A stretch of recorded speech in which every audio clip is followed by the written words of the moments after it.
तुर्की ने सीरिया में घुसकर एक बार फिर कुर्द लड़ाकों पर हमला बोल दिया और 10 लड़ाकों को मार गिराया। तुर्की के राष्ट्रपति ने पिछले महीने ही ऐलान किया था कि 2023 में सीरिया में तुर्की का मिलिट्री ऑपरेशन एक नया आक्रामक मोड़ लेगा, जिसके बाद तुर्की की सेना नया साल शुरू होते ही उत्तरी सीरिया में मौजूद कुर्द लड़ाकों पर टूट पड़ी और उनकी जान ले ली। तुर्की के तेवरों से साफ है कि गृह युद्ध में सुलगे सीरिया पर यह साल बहुत भारी पड़ने वाला है। तुर्की और सीरिया एक दूसरे के पड़ोसी हैं। सीरिया के उत्तरी इलाके में कुर्द लड़ाकों का कब्जा है और तुर्की कुर्द लड़ाकों को आतंकी मानता है, इसलिए उसने कुर्द लड़ाकों को खत्म करने की कसम खाई हुई है। वो हजारों कुर्द लड़ाकों को ढेर कर चुका है। इधर गोवा के मोपा इंटरनेशनल एयरपोर्ट का नाम पूर्व रक्षा मंत्री मनोहर पर्रिकर के नाम पर रखे जाने को कैबिनेट की मंजूरी मिल गई। प्रधानमंत्री नरेंद्र मोदी की अध्यक्षता में हुई कैबिनेट की बैठक में यह फैसला लिया गया, जिसके बाद गोवा के मोपा इंटरनेशनल एयरपोर्ट का नाम बदलकर मनोहर इंटरनेशनल एयरपोर्ट मोपा हो जाएगा। गोवा के मोपा में प्रधानमंत्री नरेंद्र मोदी ने पिछले महीने ही इस हवाई अड्डे का उद्घाटन किया था। इस बीच ब्राजील के फुटबॉलर पेले के ताबूत के साथ सेल्फी लेने पर फीफा के प्रमुख ट्रोल हो गए।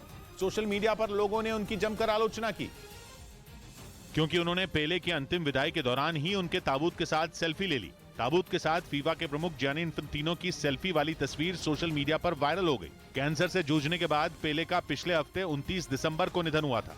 उधर जापान ने दावा किया कि चीन का एक बेहद दमदार WZ-7 souring dragon drone Japan के पास पूर्वी चीन सागर के ऊपर उड़ रहा था, लेकिन जापान की एयरफोर्स ने उसके प्लान पर पानी फेर दिया और जापान के लड़ाकू विमानों ने चीन के ड्रोन को जापान की हवाई सीमा में घुसने से पहले ही खदेड़ दिया। ये पहली बार हुआ जब चीन का WZ-7 souring dragon drone Japan के इतने करीब उड़ा। हालांकि जापान ने उसे चलता कर दिया, लेकिन इसके बावजूद चीन नहीं माना। उसने अगले ही दिन फिर अपना वही ड्रोन पूर्वी चीन सागर में उड़ा दिया। जापान ने पिछले महीने ही चीन, उत्तर कोरिया और रूस को खतरा मानते हुए अगले 5 साल में अपना डिफेंस बजट अपनी GDP का 2% करने का ऐलान किया था। उसी के बाद से चीन की त्योरियां चढ़ी हुई हैं।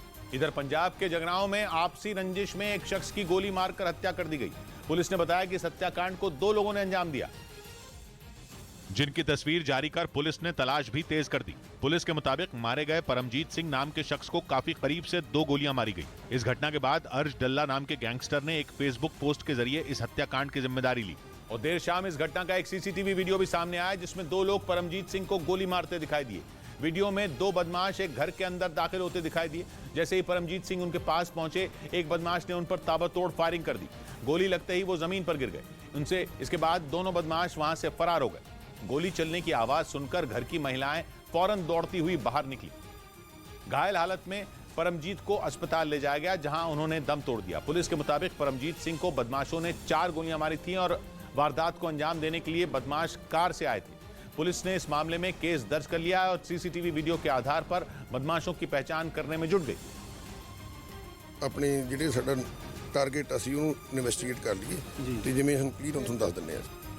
इस बीच विमान के अंदर एक यात्री की शर्मनाक हरकत पर एयर इंडिया ने सख्त एक्शन का भरोसा दिया। यह घटना पिछले साल 26 नवंबर की बताई गई, जब एयर इंडिया का वो विमान न्यूयॉर्क से दिल्ली जा रहा था और उस विमान की बिजनेस क्लास में बैठी एक महिला ने आरोप लगाया कि विमान में बैठे एक दूसरे यात्री ने उन पर पेशाब किया। एयर इंडिया के सूत्रों के मुताबिक आरोपी यात्री बहुत ज्यादा नशे में था। साथ ही एयर इंडिया ने बताया कि उस यात्री के खिलाफ केस दर्ज कर लिया गया है और उस पर 30 दिन का बैन भी लगाया जा चुका है, ताकि वो एयर इंडिया के किसी भी विमान में उड़ान न भर सके।